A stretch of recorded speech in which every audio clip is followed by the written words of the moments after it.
Hello and welcome. So glad to have you here for another SARE National session. This is where we get together, we collaborate, we learn, we create, we ask questions, and really become enriched by our speakers. And each and every week, SARE brings another dynamic one. This gentleman is going to be here for 2 weeks. So before he gets into his presentation, let me just kind of welcome you to the room, welcome you to the session.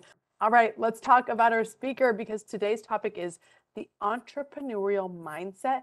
We're talking about unlocking your entrepreneurial potential, which I know is a goal of so many people that are on these sessions. So this is a perfect one. Dave Cazares is a coach. He's a trainer. He is a speaker, actually certified by John Maxwell Leadership. I'm sure most of you are familiar, but it's a pretty big deal. So very impressive to be able to have him here. He's really recognized for his commitment to human development. As a sales and leadership trader at Molina Academy, he brings more than 3 decades of experience in the restaurant industry where he held, he kind of did it all. Everything from cook to owner of 3 successful restaurants. So when you talk about working your way up, it sounds like David really has kind of done it all. He's also the author of 2 inspiring books. He's going to tell you more about those, but really he's talking about these 5 keys to transformation. And so today, hopefully we will be able to learn some of those keys from him. He is an advocate for the importance of teamwork and the creation of strategic alliances. He is well-versed in business development. He is well-versed in business services. Coming from the Grand Prairie, Texas area, I am going to let him take it away. As she says, my name is David Cazares. I'm a coach certified by John Maxwell. Yeah, she says I was owning 3 different restaurants. I had it for 3 restaurants for 10 years. I sold one of them. I closed 2 of them. In life, you got the ups and downs, and that's part of life.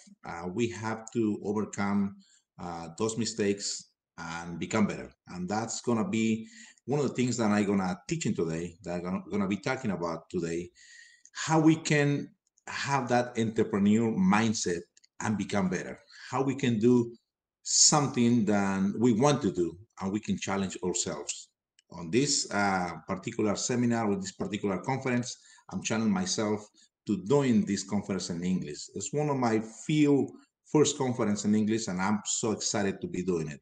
I'm so humble that you guys invite me, and we gotta go start doing these things all over. We're doing one more the next week. I'm doing for sales, and I'm so excited to be here. So let me start sharing this PowerPoint. So let's see. Let's start thinking what's the entrepreneur mindset means. Entrepreneur mindset is more just having a brilliant idea or have the ability to run business. It's about adopting set of beliefs. It's about adopting attitudes. It's about adopting, taking actions. It's about creating new habits. It's about having results and get better. Once again, the entrepreneur mindset is about having beliefs, having new attitudes, taking actions, creating new habits to have the results that you want to have. First and foremost, it's most important to understand that being success doesn't happen overnight. It requires dedication, it requires perseverance, and a mindset focused on growth and continuous improvement. Successful entrepreneurs are willing to confront obstacles and failures on the path of success, but they see each challenge as an opportunity to learn and grow. John Maxwell has a book named Sometimes We Win, Sometimes We Learn, but We Never Lose. And this book, I had it right here. Of course, I had it in Spanish. But this book, it talks about the life's great lessons and learning from our losses. Why do you think he say that? Well, that's because if we can work on this, and John Maxwell exactly wants to tell us that if we understand from this book that success does not lie on eliminating our problems or mistakes, but we can grow with them and we can grow to them. Let's think about it. A solid entrepreneur mindset also involves on having a clear and defined vision on our business, knowing where we want to take our company, plus having a strategic plan to achieve our goals will be essential for success. Always keep in mind that success doesn't happen overnight.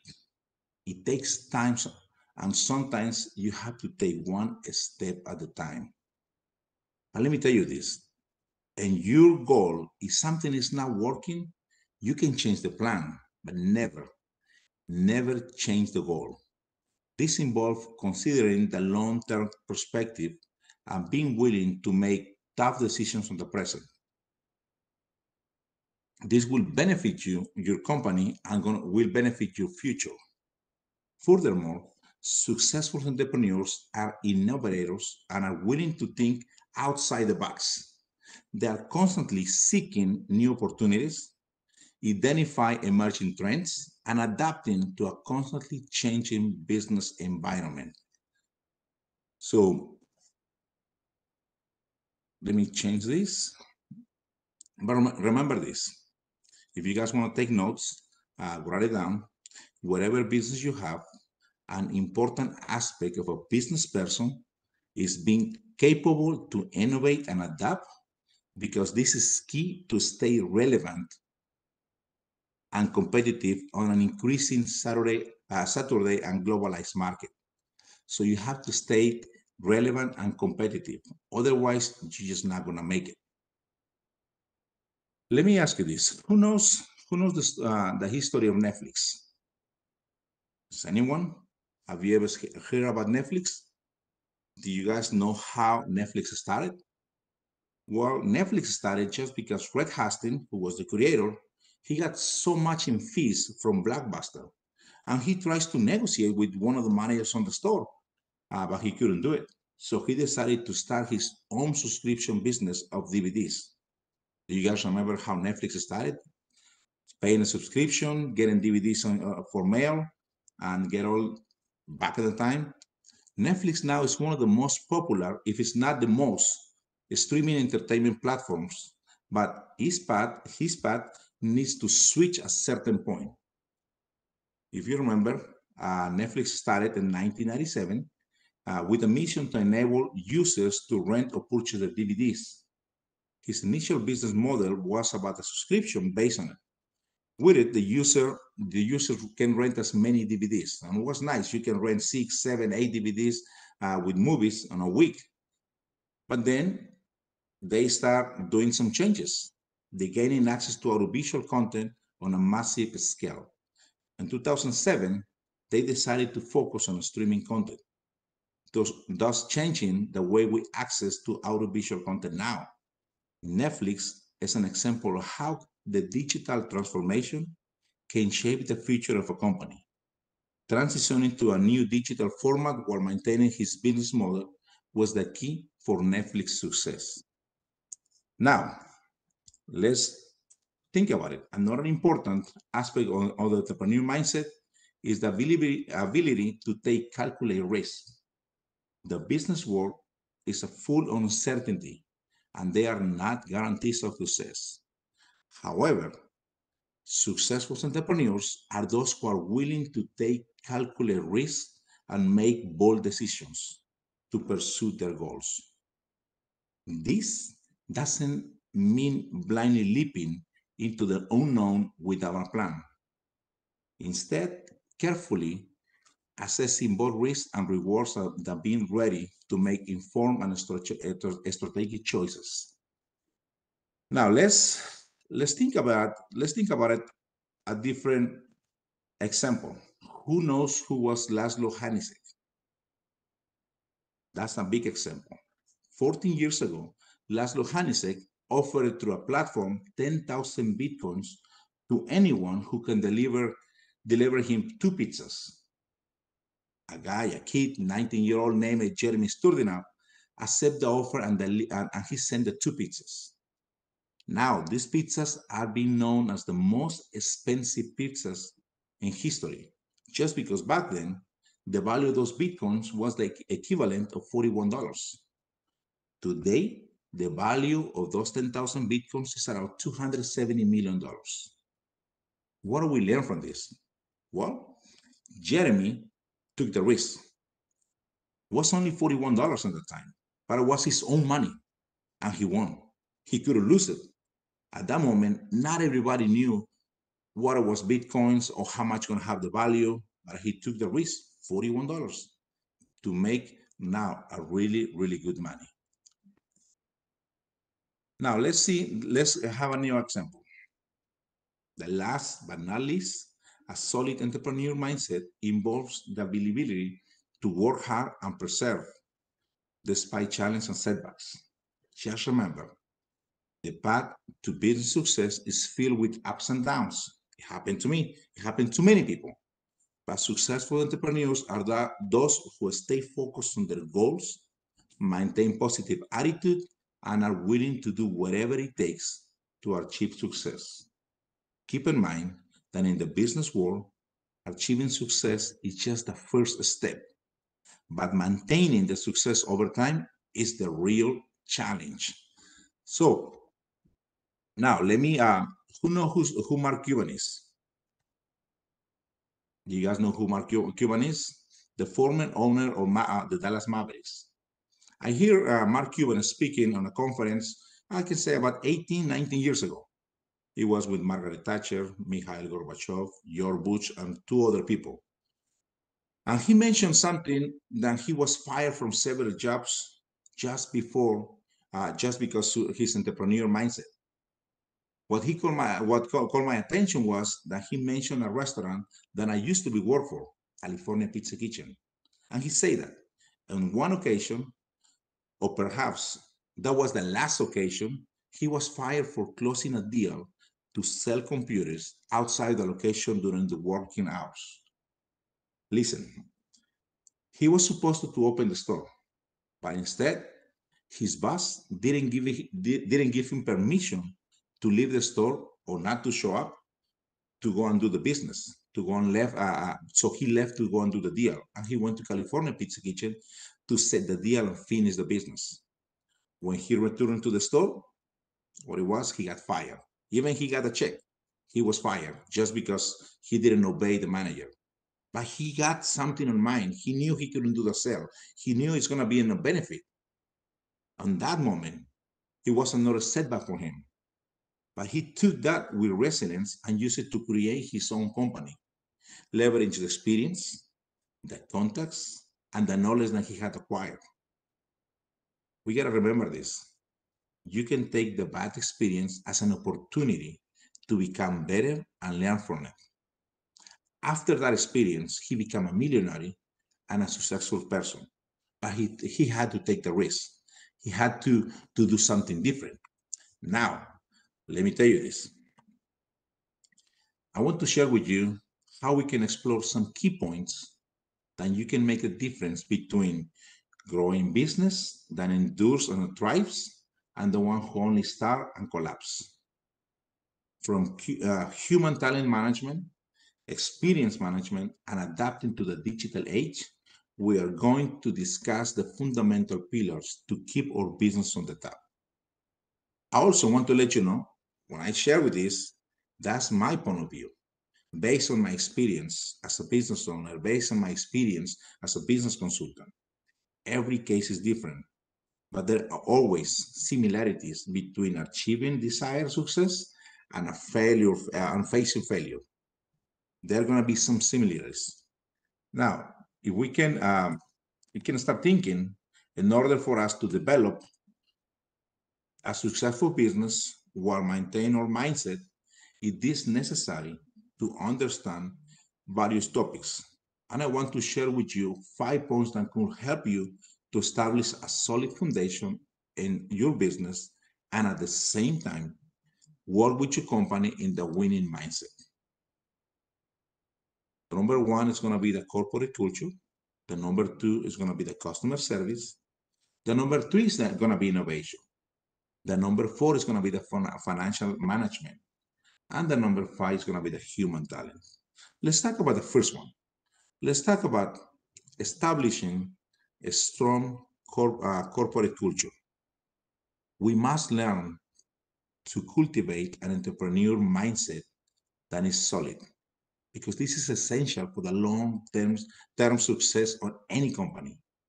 The first crucial point is fostering his mindset, is to establish a strong and coherent corporate culture. Corporate culture serves as the soul of the organization, delineating the values, the principles, and the behaviors that can guide the company and his employees in their day-to-day operations. It is the foundation upon which all the initiatives and the actions of the company are built. Without a clear and shared culture, it is so difficult for employees to understand the purpose and direction of the company. Therefore, it is fundamental for business leaders to dedicate time and effort to establish a corporate culture based on collaboration, on innovation, and respect. This entails clearly communication, the company vision and the mission. We have to communicate with them. We have to let them know what's the vision and what's the mission, as well as the core values to the guide of the operations.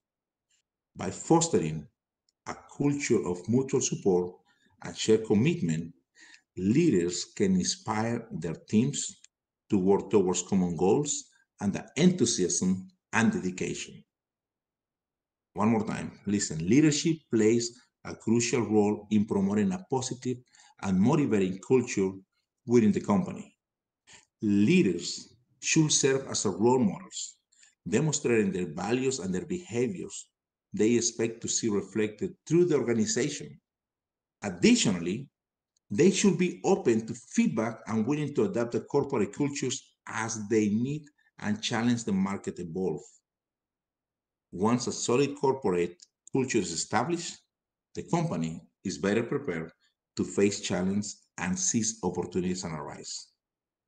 The strong foundation and growth-oriented culture provides a solid base upon which the company can build and expand.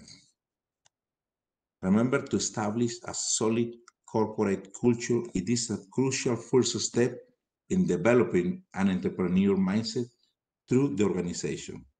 How do we do that? How do we develop the entrepreneurial mindset through the organization? Well, by emphasizing the importance of shared values and principles. The leaders can inspire their teams to work together towards the future success and continuous growth. Now, let me share with you the point number two, to establish a solid foundation. And a business, the excellence in customer service is a must.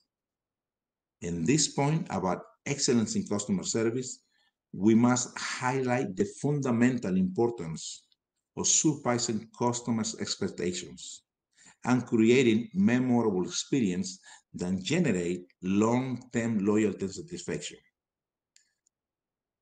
To achieve this, it is crucial to adopt a proactive, customer-centric approach in all interactions and process to the company.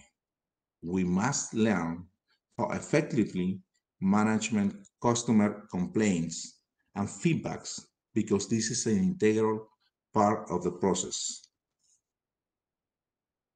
Instead of viewing a complaint as a problem, we should consider that this is a valuable opportunity for improvement. This involves developing proactive systems and training that empower service staff to anticipate customer needs and expectations and address any issues quickly and effectively. When we establish a comprehensive training system, this is essential to ensure that all staff are well prepared to deliver exceptional service at all times. This training should not only focus on technical skills, but also on the importance of the empathy, effective communication, and problem solving. Additionally to this, the ongoing monitoring for customer interactions and team feedback will help to identify areas for improvement and opportunities to strengthen the customer experience. Furthermore, the importance of the post-sale follow-up and building long-lasting relationships with customers cannot be underestimated. Maintaining constant and proactive communication with customers after a purchase not only helps their ongoing satisfactions, but also creates opportunity for a long-term growth and loyalty.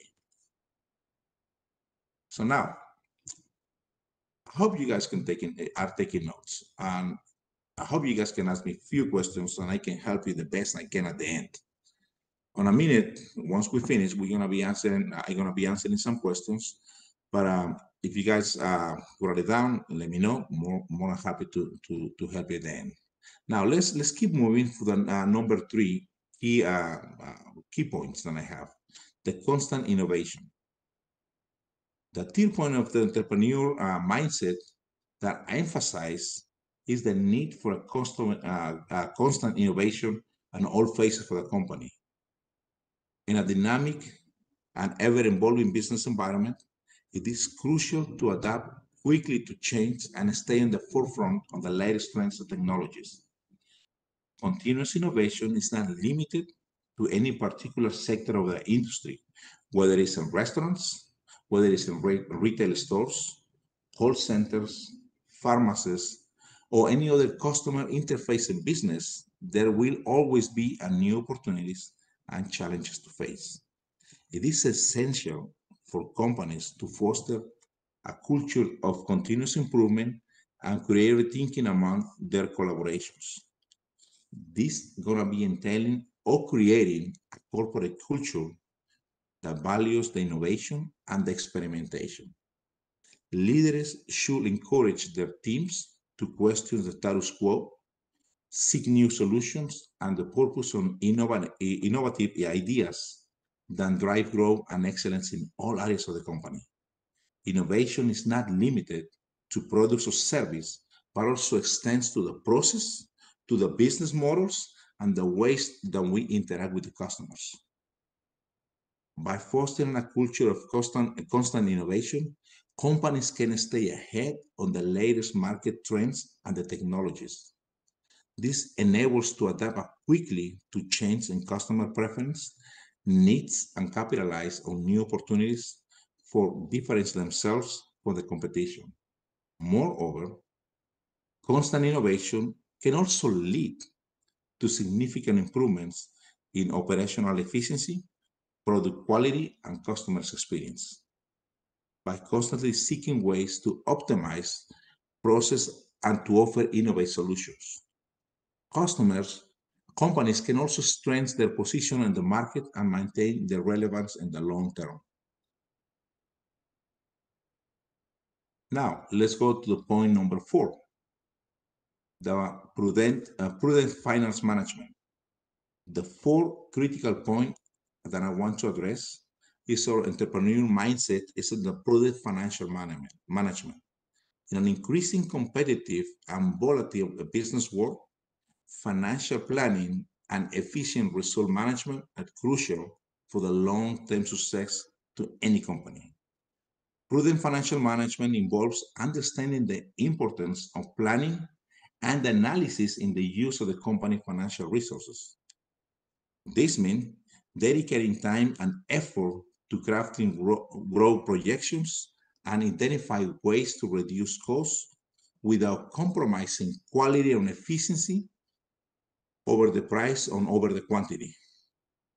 Remember this, customers are willing to pay a little more for a high quality product or service and the added value of the service that we can provide them. Additional, prudent management financially entails a strategy of smart and sustainable investments. This involves carefully reviewing inventories to understand what we have available and how much we need to order. When we maintain the strict control over inventories, not only helps to avoid the excess stock, but unnecessary costs, but also ensures that the company is prepared to meet market demands in a timely and efficient manner. Another crucial aspect that I want to share with you is the prudent financial management is diversify the income sources and creating financial reserves to cope with emergency or periods of economic uncertainty. This provides the company with the greater stability and financial flexibility to adapt to market change and to capitalize to new growth opportunities. That's why I always invite to educate yourself and learn about the importance of prudent financial management because it's a vital component of solid and successful entrepreneurial mindset. By focusing on strategic financial planning, efficiency in resource utilization, and income diversification, companies can establish a solid foundation for sustainable growth and long-term prosperity. By maintaining discipline and proactive approach to financial management, we can mitigate risks and make the most of the opportunities that arise in today's dynamic business world. But now, let's talk about the last one. That's one of my favorites, human talent development. The fifth point that I want to highlight in our entrepreneur mindset is the development of the human talent. Investing in the professional and personal growth of our employees is a fundamental strategy for the sustainable success of the company. I always emphasize on my trainings that investing in you or investing in your employees is crucial. It is preferable to have well compensated and highly productive employees than to pay low wages to employees who don't significantly contribute to the growth and the success of the company. As a business leaders, it's our responsibility to motivate and empower our teams to reach their full potential. This involves providing training and development opportunities, fostering an inclusive collaboration with the work environment, and recognizing and rewarding outstanding performance. Talent retention is crucial factor for a long-term business stability. By investing in the development of the well-being of employees, we not only strengthen the organization culture and team morale, but also create an environment conducive to innovation, creativity, and commitment to the company goals. It is important to recognize that human talent is the most valuable asset in a company. Employees drive innovation, meet customer needs, and contribute to the overall success of the organization. Therefore, it is crucial to prioritize the talent development and retention as an integral part of our business strategy. So we can do that, we're definitely going to be growing. And I want to conclude with this with a successful story. I'm sure you all hear the technology company that started with on the Motors Garage. Its founder, Steve Jobs, he was determined to create and innovative products that could change the way the world interacts with the technology. With a solid and growth-focused entrepreneurial mindset, Apple became an industry giant. But let's think about it. Let's review what the company did. Most likely, he utilized the same key elements that I just taught you. The first key to Apple's success was to establish a strong corporate culture. From the outset, Steve Jobs emphasized the importance of creativity, innovation, and thinking differently. This culture of thinking differently became the driving force of the propel of the company forward, constantly changing the boundaries of technology and the creativity. The second key that he utilized was excellence in customer service. Apple not only strove to meet his customers' expectations, but also exceed them. From the sleek presentation of his products to the attention to detail in after-sales service, Apple earned the loyalty of millions of customers worldwide, including myself. The third key was the constant innovation. Apple always been on the forefront of technology innovation, launching revolutionary products like the iPod, iPhone, and the iPad. Steve Jobs firmly believed in thinking differently and challenged the status quo, leading Apple to break barriers and change the way we interact with technology. The fourth key was the prudent finance management. Despite on focus on innovation, Apple also exceeded on the financial management. Steve Jobs and his team were diligent in financial planning and resource management, allowing them to maintain a strong financial position even in times of the economic uncertainty. And finally, the fifth key, it was the development of human talent. Apple attracts some of the best talent on the world, creating a highly motivated team committed to the company's vision. Steve Jobs understood that the importance of empowering his employees and fostering collaborative and creative work environment.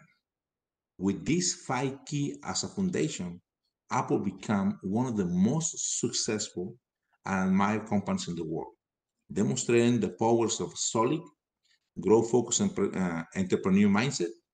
And his story remains an inspiring example of what is possible when innovation is combined with unwavering commitment of excellence. Now, the question is how we can utilize these key elements in our business. How we can utilize these key elements in our business. Now we have the information. Now, how we can apply these key elements in our role. How we can apply these key elements on our companies. And I want to finish with this quote. I want to finish with this quote.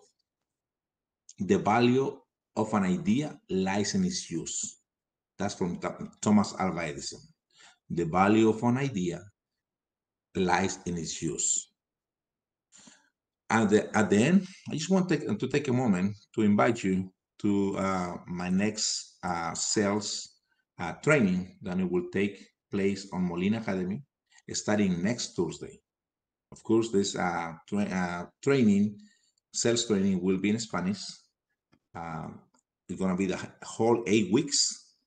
Then I will bring you, next week, I will bring you a sample of what I'm going to be teaching.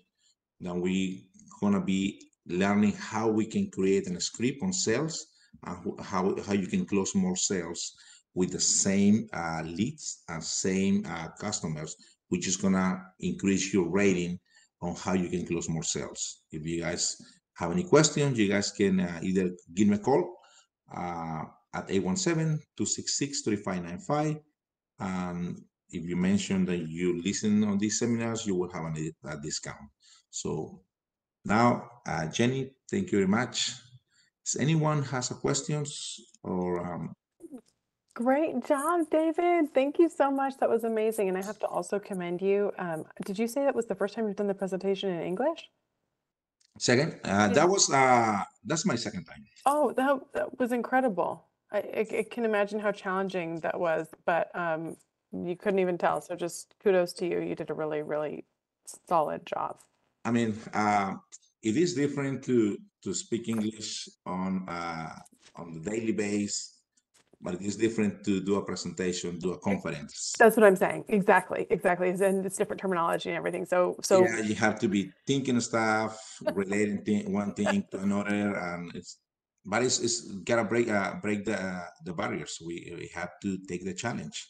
Same with business and life or your personal relationships. You did amazing. Okay, so we've got a little bit of time here, so I would love to interview you really about how you got started in business. Or were you, as a child, were you interested in business? Did this come from your family? Where did this come from for you to be interested in sales and in business? Well, my whole family had some business on the farmers market in Mexico. So basically, I grew up in the farmers market.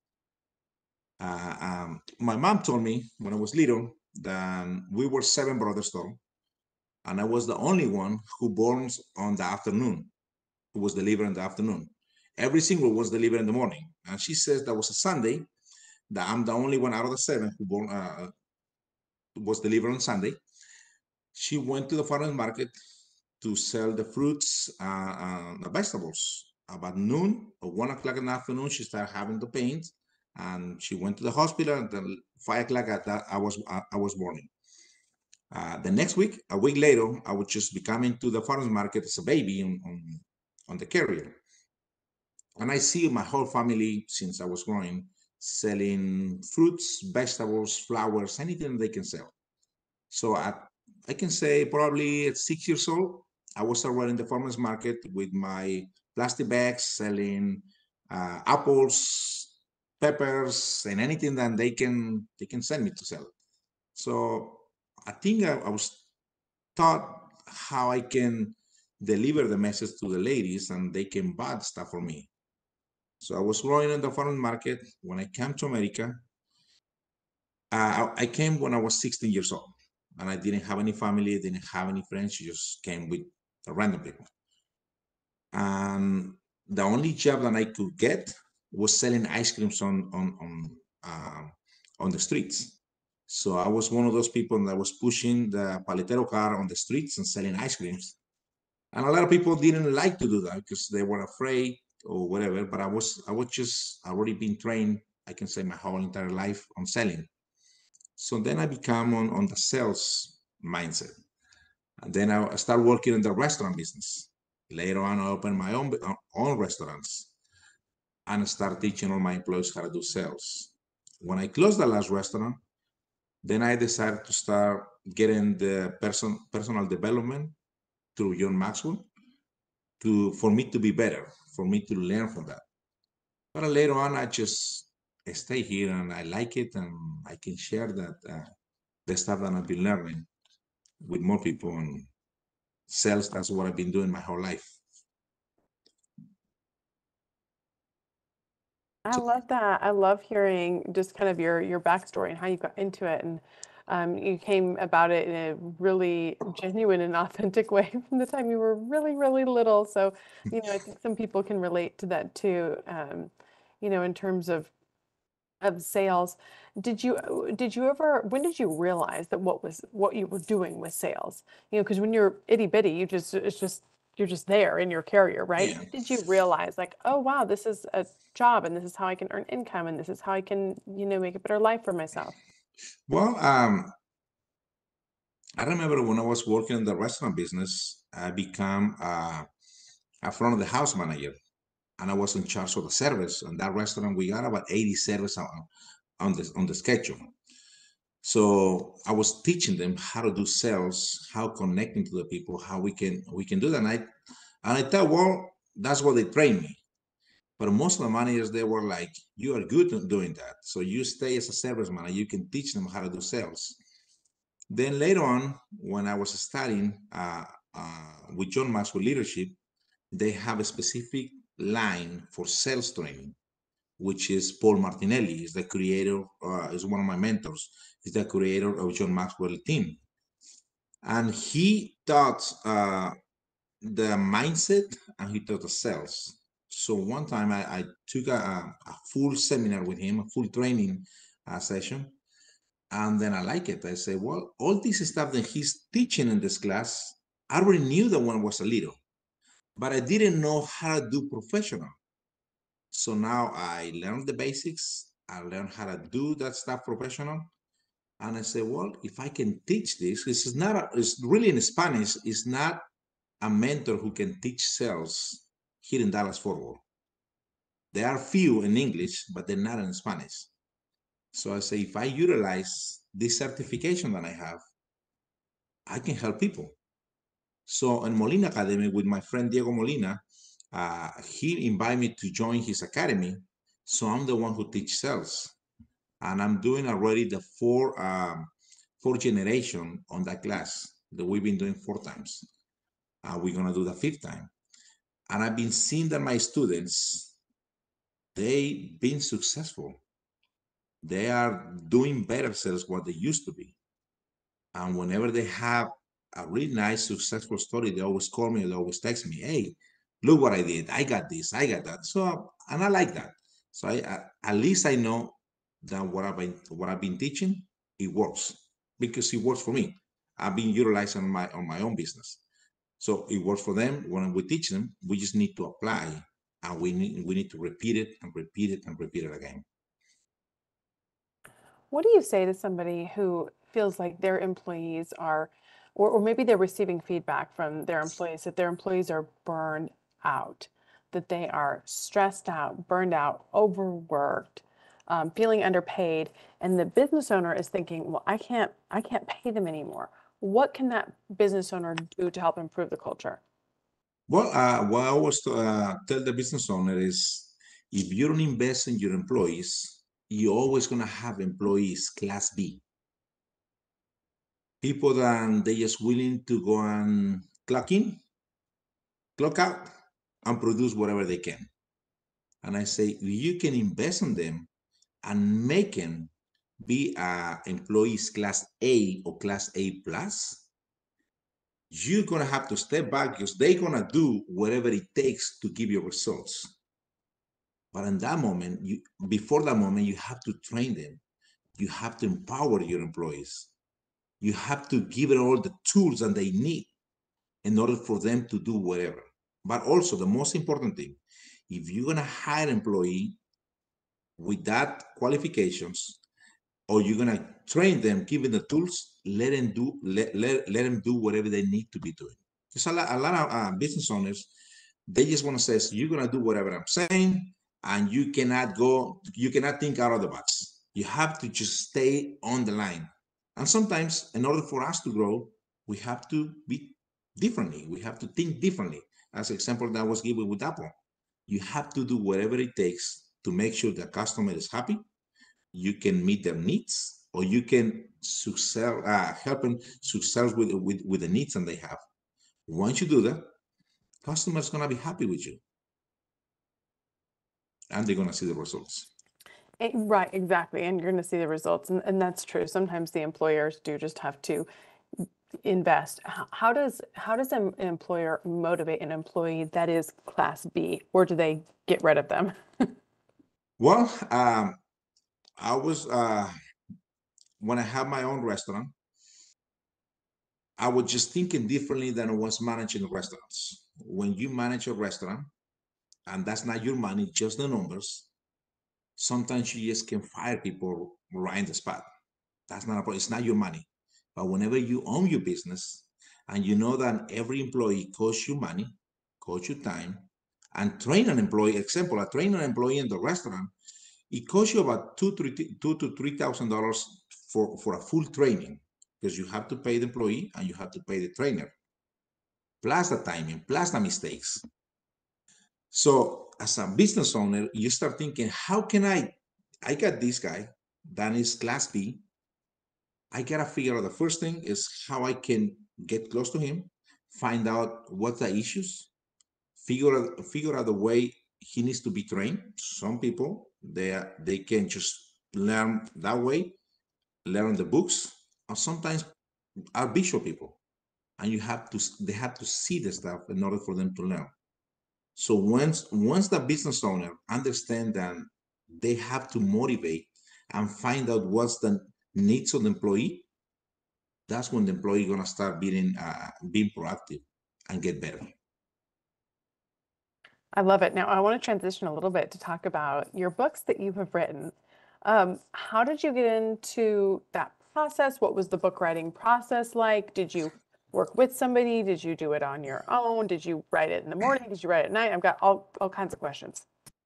Wow, let me see. I should have one of them right here. I don't have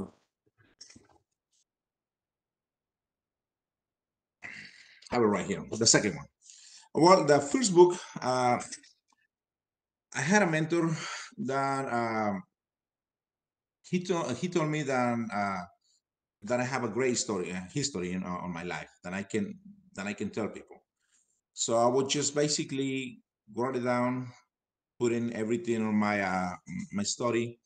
I give it to him, and honestly, he didn't do the job that he's supposed to be doing with editing and fixing it. So we put on sale, and we put on Amazon, and we start selling it. Later on, I noticed that it has a lot of grammar mistakes, uh, has different stuff, and I say, well, I really cannot sell this book to the public. So I stopped the production, and I just kept few books in order for me and for my kids. But I still having the idea I have to do another book. I have to be a little more constant on what I've been doing. And I have my mentor, Victor Bejar. He already passed away a couple years ago. He's like, well, you can do a new book. You can out of those books get some points that help you to become successful, change the way than you were doing before, how you overcome your failures.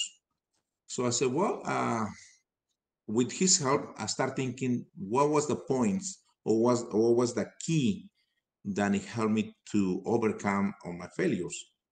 And we wrote it down, and I start writing down. He reviewed my book, and then I hired somebody else to review the book again. I had double review, and then I start doing myself. I found a company that they can produce the book, and then we put it to Amazon. And basically, the second book, which is more myself investigating, looking at ideas, how I can put my ideas in the book, and then utilizing someone with the knowledge to review my book, and then we can put and sell for the public. So, saying this, you don't have to know everything in order for you to do something. The key is that you have to find someone that knows how to do the job and is willing to help you, that you have to pay them, but it can help you to become a better person. It can help you to become a better coach, a better mentor, a better business owner, a better salesperson.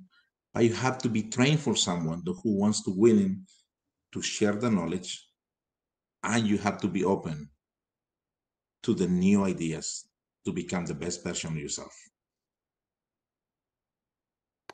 It's a lot. It's a big process, right? Writing the book. If somebody's looking at, oh, I want to make a bunch of money as an author, or do you think that that's a good reason to do it, or is it more likely to get your name out there, or more likely to just spread your message? Well, it depends how much money you want to invest. If I mean, to make money, you have to invest money. If you wanted that your book be so successful and be in every single library in the United States, then definitely you have to either you have already a name and be popular and people are going to be reading about you, or you have to invest a lot of money to get your name out there. On my case, it was just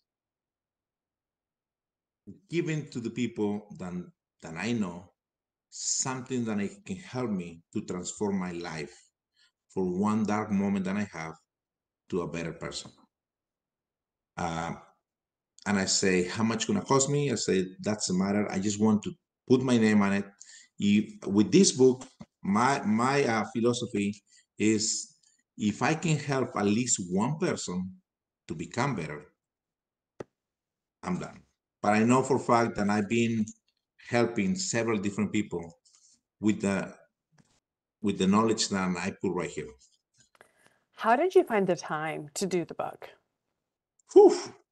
It was on the pandemic, and I was working on a call center, um, and I was just in my house, just answering phones. At the same time, I was just like waking up. I was the first one on that call center to wake up and pick up the phones, like 6:30, 7 o'clock in the morning. That's when they open the lines, and I was just picking up the phone. So I was writing down, typing in. I get a phone call, stop what I'm doing, get the phone call, finish the phone call, keep thinking, keep writing down. It took me, I can say, it took me about 45 to 60 days, about a month and a half to 2 months to finish the book. It was not easy. It was a long hours. It was a moment that I was just concentrate, but at the same time, it was something that I was learning from my mentors at that moment. This book is based with a lot of knowledge of the book Think and Grow Rich from Napoleon Hill. I was just giving some seminars about that book, and I was like, well, it has a lot of knowledge that I've been utilizing to become better. So I put it right here. I put only 5 keys that it really transformed my life. Uh, but it took over, I can say, between 45 days to 60 days to finish, write it down. That's actually very fast, I think. Some people say, years. That actually seems very impressive in terms of speed. You were really going for it, weren't you? Yes. Well, I'm trying to write down my book number three, but it's been taking me a little over than a year, and I still haven't even get to the half of what I want to do. I guess once you become in that moment, then you says, "I want to do this, and I'm not gonna stop until finish it." That's when you do in a short period of time. How did you even know how to write a book? Well, I follow different mentors. One of the mentors that I was doing online, his name is Carlos Cuauhtemoc Sanchez. He's from Mexico. He has a course. He has a workshop, and on the workshop says if you're gonna be a book writer, just write every day. Don't stop. Whatever you're thinking, just write it down, and you're gonna have different subjects. Once you get to time, you're gonna start fixing those subjects line to line. Okay, I'm talking about this, I'm talking about this, and get everything online. But in order for you to become a good book writer, you have to write every single day. That's great advice. It's truly is excellent advice because I think for a lot of people it sounds very, very daunting. Now, when you worked with how did you find the people that you're going to work with? It sounds like you'll work with somebody different than you worked with on the first book because they let you have all those typos. Hmm. So then did you vet somebody else to work with, or how did that go? Yes. When I wrote this book, I already had like 3 or 4 years on the personal growth, and I was already meeting different people. So when I need someone to review my book, the first one was my mentor. He was a person with very wide knowledge, um, and he's like is really good. I already fixed some of the mistakes. Now he says, look, somebody that is professional, how he can check the book, and he can put it in the professional way. So that's when I start calling people that I knew that they already have books. And I say, well, let me refer you this and refer you that. So between asking a lot of people, that's what I got the right people, the right person who she reviewed my book for the second time, and then put everything on the right format. Then I just send it to the printer. How hard was it to work with Amazon, if at all, or was it super simple? No, actually, the company that I hired for printing, they are the one who deliver to Amazon directly. So you don't have to even deal with Amazon. It just there do the job, and they just send it to Amazon. You are just nonstop. You just are figuring it all out. What would you have done differently in the process? Well, the I can say the most nice part of the story in the book is when I start working on the book, and before, even the day before it went to the printing, I didn't spend a single dollar on this. On this book, I was just thinking differently how I can how I can make money out of just thinking out of the book, Think and Grow Rich, how you can think and make money. So I said, well, how about if I put the story of a successful person, of successful people on Dallas Forward, people that they've been facing challenge and they overcome. Then I started inviting people that I knew that they have a business and they have a nice story, that they've been successful. And I say, hey, can you guys help me to be one of my sponsors of my book? And I can put your story or your successful story on the book. And five people says, yes, I want to have my story in your book. And I say, I don't want to make money off of this. I just want for you a fee for me that I can print the book. So they pay me $300 each one. So before the book get to printing, I was spending about $1,200 already. Then we come from the sponsors of the book. So I have on this book 5 successful stories of the people, and they've been through challenge, but they overcome the challenge, and I got the story right here. That was a really good idea. Yeah, I was like, how did he print a book? Everybody I've heard from says it's so expensive, it's so difficult. It's so challenging. Okay, very interesting. Now, listen, you are going to be with us next week as well. So I just want to kind of lay the groundwork for everybody. Here's the deal. The replay of this session is going to be up by Wednesday. So 6 days from today, the replay of this session will be out on YouTube. So if you know somebody that you want to send it to, a friend, a colleague, a mentor, a mentee, that sort of thing, then you can send that to them. It'll be out on Sarah's YouTube channel. But also, you're going to be with us next week talking about elevating your sales. What's that topic going to be about? Well, there's going to be the short topic of the training sales that I do, and it's going to be right here. What do we do in sales? A lot of people just thinking, how are we going to close the sales? Well, nobody's going to buy you if you don't know what the needs. Nobody's going to buy you if you cannot create the rapport or the connection with them. So I'm going to teach them how we can do the connection, how we can ask the questions, how we can overcome the objections. Then we can do the sales. So it's going to be a short uh, seminar of what I teach on my sales training that I can do right here. People can see it, utilize it. If later on they want to come to my seminars, fantastic. They just want to take this and utilize it and practice and practice and practice. Fantastic. That's not a problem. That's awesome, David. I love the energy you're putting out about that. It's really, really generous. How can people get in touch with you or reach you if they do want to be involved in your seminars or get further education from you? They can reach me at any social media platform, Facebook, Instagram, TikTok, or YouTube, under at Soy David Cazares Coach or Soy David Cazares Coach, or my website, www.soydavidcazares.com. You're going to put soy, S-O-Y, which is mean I am, David Cazares, my full name.com, or Soy David Cazares Coach in any social media. You know what I just realized? I had typed it in the chat so that people would have it, but I sent it in a private message. So I just posted it on there in the chat, and hopefully that allows everybody to see it.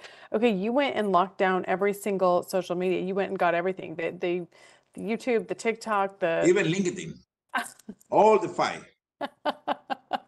Nobody else out there will be David. Yeah, no, I mean, I did several different David Cazares. Yeah, of course. Adding the Soy David Cazares, that's the only one. Boom. And it was taught by my mentor. You gotta put something unique in your name, because nobody's gonna represent you more than yourself. So you're absolutely right. David, thank you so much. It's been an absolute pleasure, and I look forward to speaking with you next week. And I want to remind everybody again, the replay will be up by Wednesday. We'll be back here a week from today, same time, same place, for part 2 of this session. Have a beautiful week, everybody. Talk to you soon. Bye-bye. thank you very much.